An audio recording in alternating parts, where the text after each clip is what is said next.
I came home from the late shift and found a note on the kitchen table. No wife. No kids. No goodbye. Just 5 handwritten words. You'll figure it out. M. That was it. No explanation, no apology. The woman I married, the mother of our 3 children, vanished like she never existed. Her closet was half empty. The minivan was gone.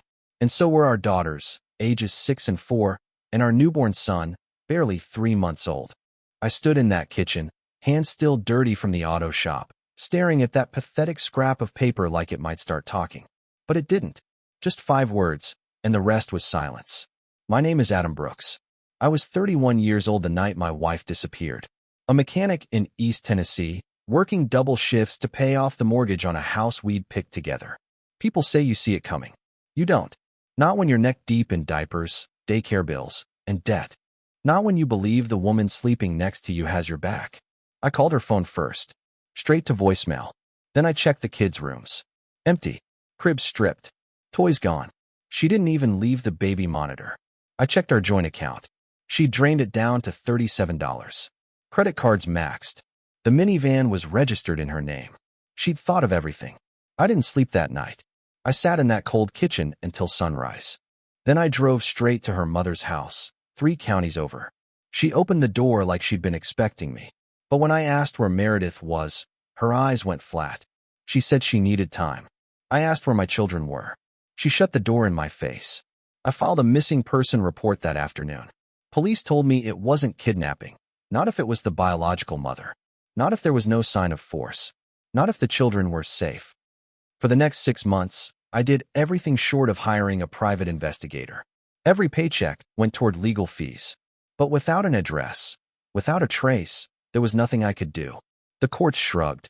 When she resurfaces, you can file for custody. That was the advice. So I waited. And I rebuilt. I found a second job. Moved into a smaller place. Took in my brother for help with rent. Then one day, I got a call from an old neighbor.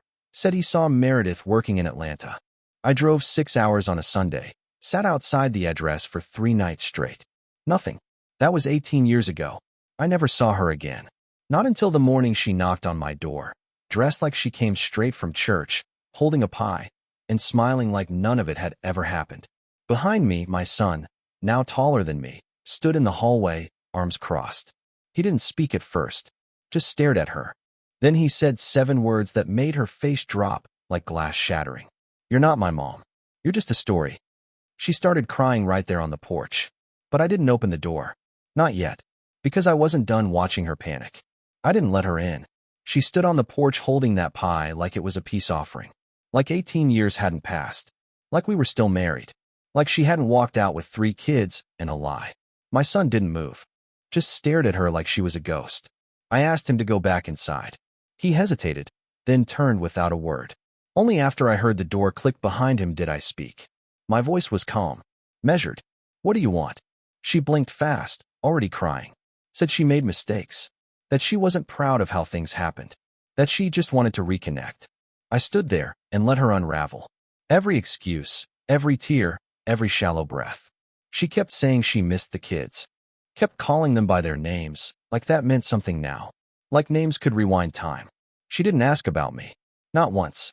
After a few minutes, she asked if she could come inside. Said it felt weird talking on the porch. I told her no. That porch was already giving her more than she deserved. She asked if I was angry. I said I wasn't. Truth is, I'd burned through anger a long time ago. It's a young man's fire. It burns hot and fast, then leaves behind something colder. Something sharper. She said she just wanted to talk to the kids. I told her they weren't kids anymore. And they didn't wait. People think children sit around hoping their missing parent shows up one day. Maybe in movies. In real life, they grow. They adapt. They harden. She asked about Emily, our oldest. Said she wondered if she still liked painting. I told her Emily stopped painting when she was 9. Said it reminded her of a mother who never came back. She asked about Sarah.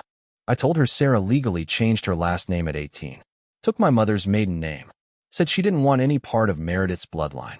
And then there was Jacob, the baby she left in diapers. The one who'd grown into a man she wouldn't recognize. I told her he didn't ask about her. He didn't have questions. He had memories, and not the good kind. The porch light came on behind me. Motion sensor. Sunset was coming. She looked at the door again. Said maybe I could give her their numbers. Just to say hi. I didn't answer. Instead, I asked her one question. Why now? She looked up like the answer should be obvious. Because I'm ready, she said. I almost laughed. Ready. She was 18 years too late. And I was just getting started. When she said, because I'm ready, I felt something in my chest go still. Not pain. Not even resentment. Just silence, the kind that builds pressure. She thought this was about her. Her timing. Her comfort.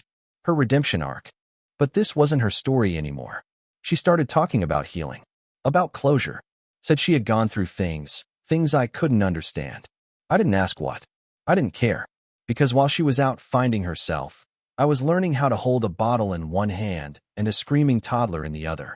While she was gone, I was teaching myself how to braid hair, pack lunches, treat fevers at 3 a.m., and explain to 3 children why they didn't have a mom anymore. I wasn't just raising them. I was rebuilding them. I didn't drink. Didn't collapse. Didn't drown in pity. I built systems, routines that could survive chaos. Mornings were for structure. Afternoons for homework. Evenings were for stories, made-up tales where moms didn't leave and dads didn't cry behind closed doors. I kept a folder, a hard copy, every school photo, every birthday drawing, every report card. I had them all in a locked cabinet. Not because I thought she'd come back, but because I refused to let our children become shadows in their own lives. She said she wanted to make amends. Said she thought of them every day. I told her she wasn't in any of the photos. She wasn't in the stories they told their friends. She wasn't the woman Jacob mentioned when someone asked who taught him to drive. I had made peace with the fact that Meredith Brooks, legally still my wife on paper, was never coming back. And I'd prepared to be forgotten. That's the part no one tells you about being the one who stays. You don't do it for thanks. You do it so your kids can grow up with one stable thing in a life that was broken in half. I watched her wipe tears from her face like they were currency. Like she thought sorrow was proof of love. It wasn't. Love is consistency.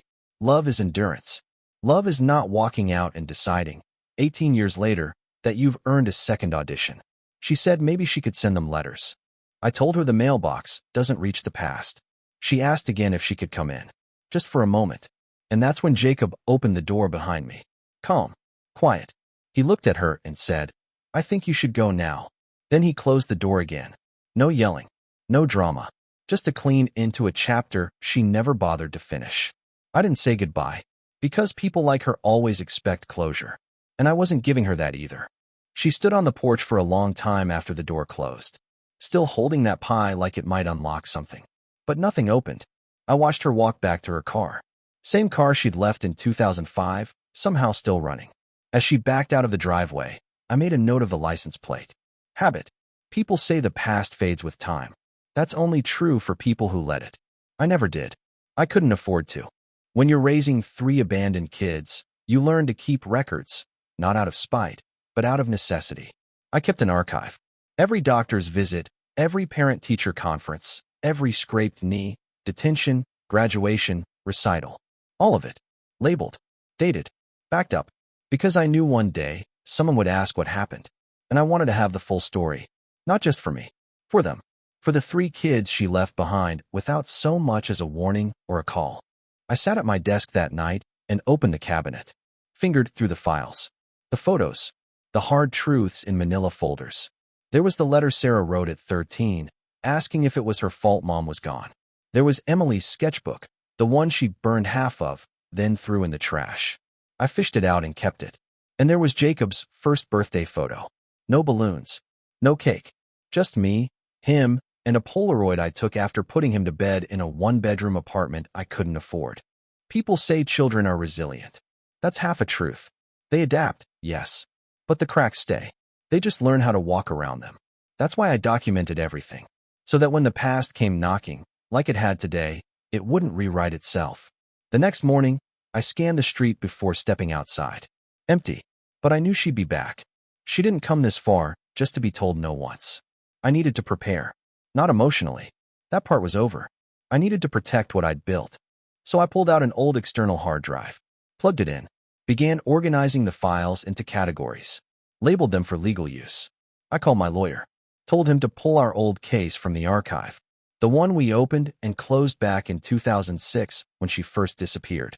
I told him I wanted full custody, formalized, retroactive, with no visitation rights. He asked what changed.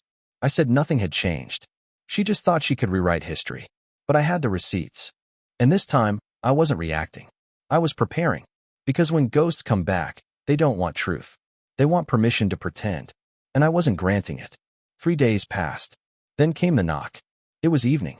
Dinner plates still warm, news humming low in the background. Jacob was in the garage working on his car, Sarah upstairs on a call. Emily wasn't home. She hadn't lived here in years.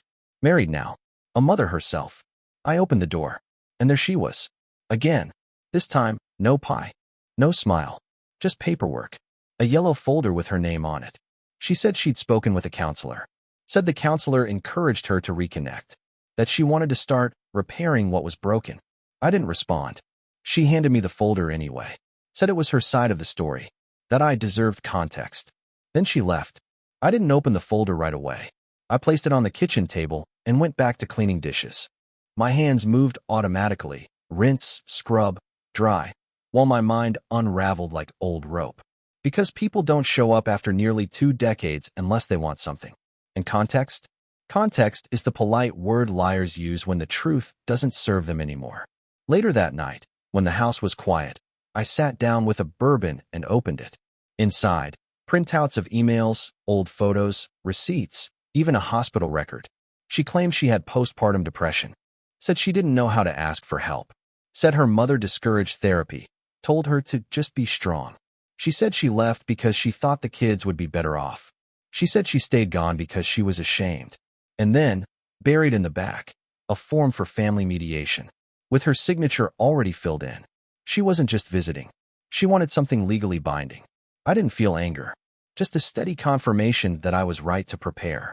The next day, I met with my attorney, gave him the folder, let him read through the mess.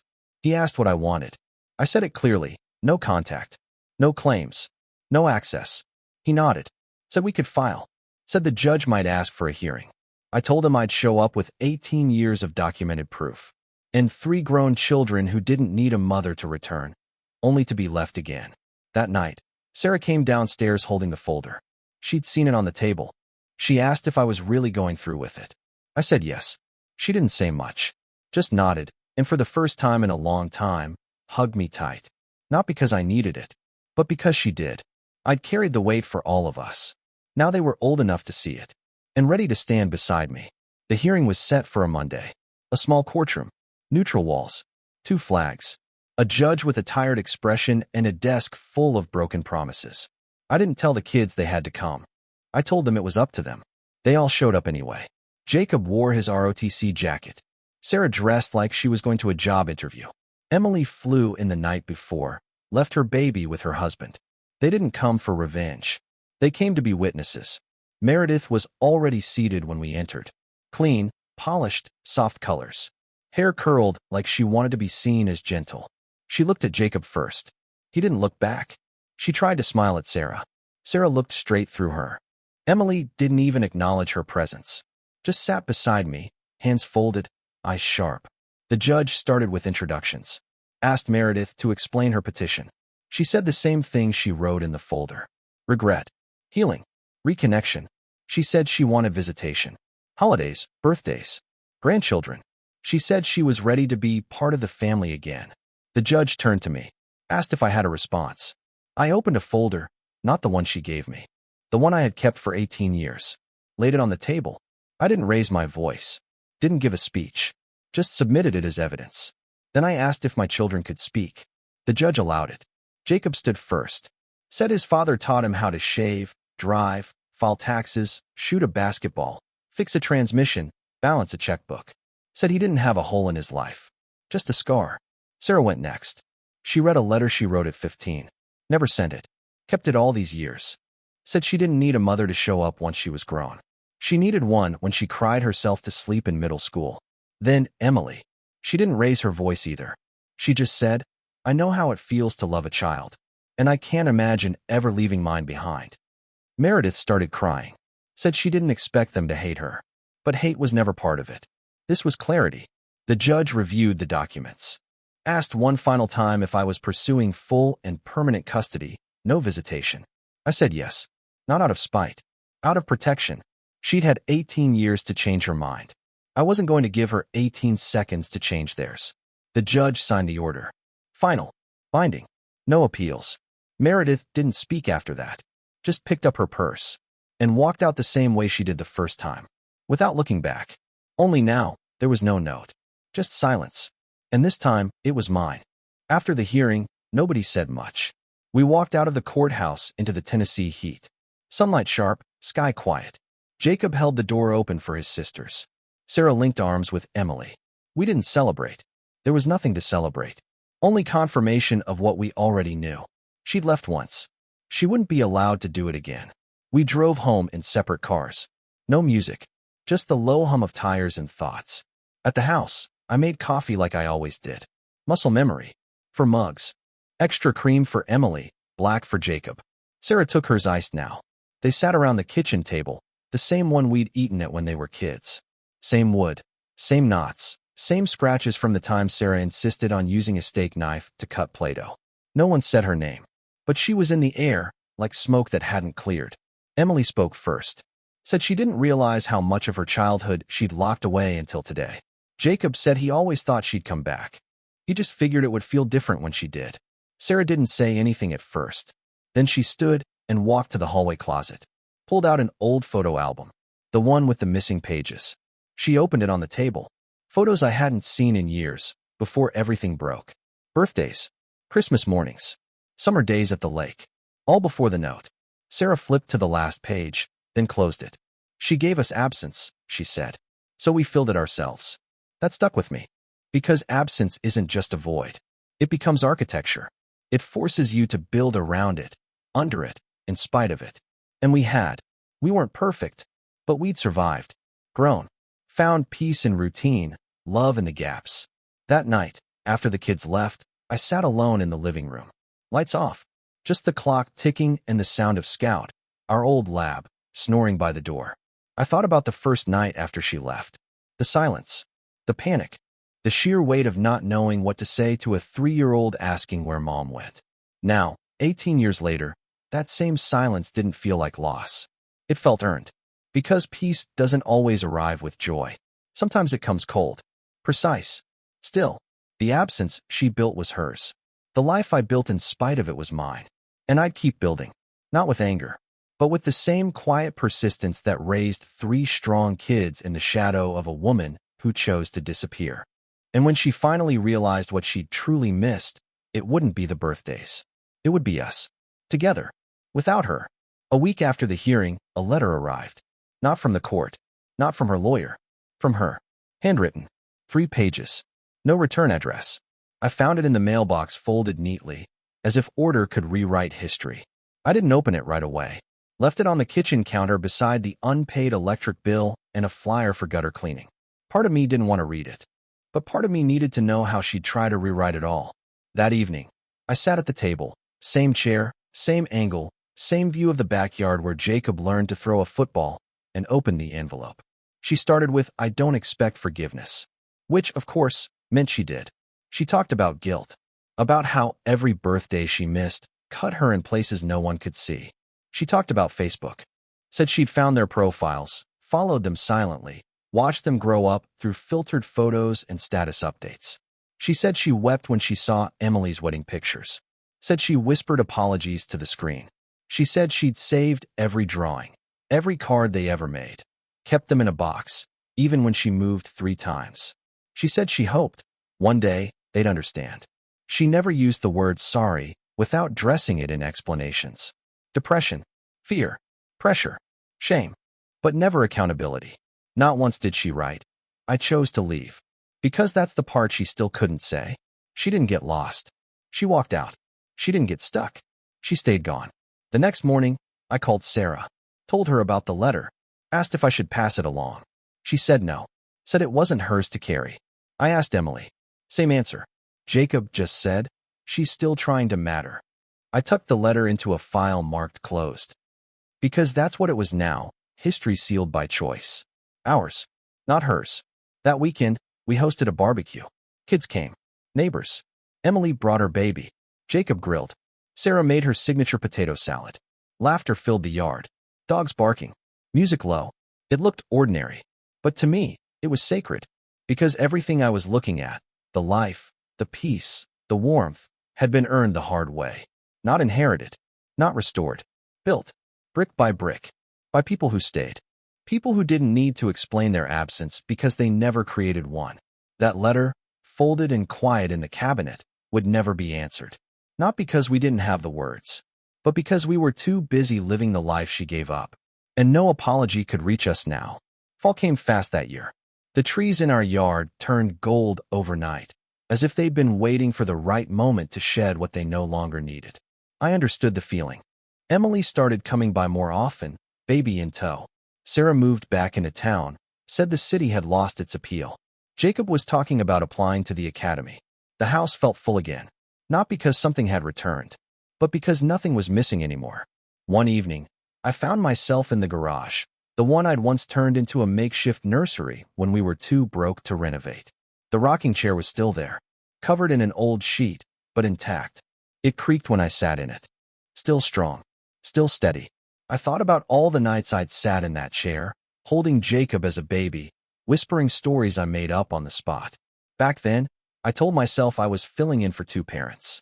But the truth was, I wasn't a substitute. I was the whole thing. That realization didn't come with pride. It came with gravity. Because silence, when held long enough, becomes its own kind of power. It doesn't demand respect.